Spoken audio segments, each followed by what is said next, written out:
So guys, আজকে দিনটা আমাদের কিভাবে কাটলো সেটাই তোমাদেরকে হালকা করে বলতে চলেছি।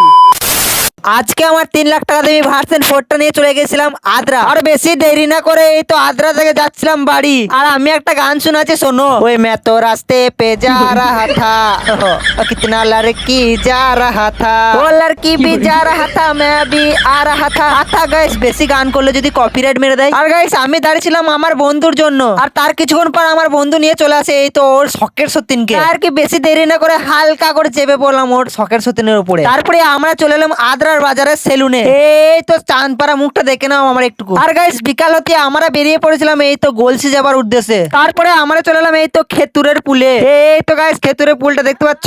আর এই তো এটা আমার বন্ধু। আরে শালা, তোকে তো একদম ট্রাফিক পুলিশ লাগছে। আর গাইস, বেশি দেরি না করে আমার বন্ধুকে উঠিয়ে নিলাম এই তো। আর সবের প্রথম চলে গেছিলাম এই তো গলসি সাপের তলা মেলাতে। আর গিয়ে দিকে অনেক রকমের জিনিস বসেছে।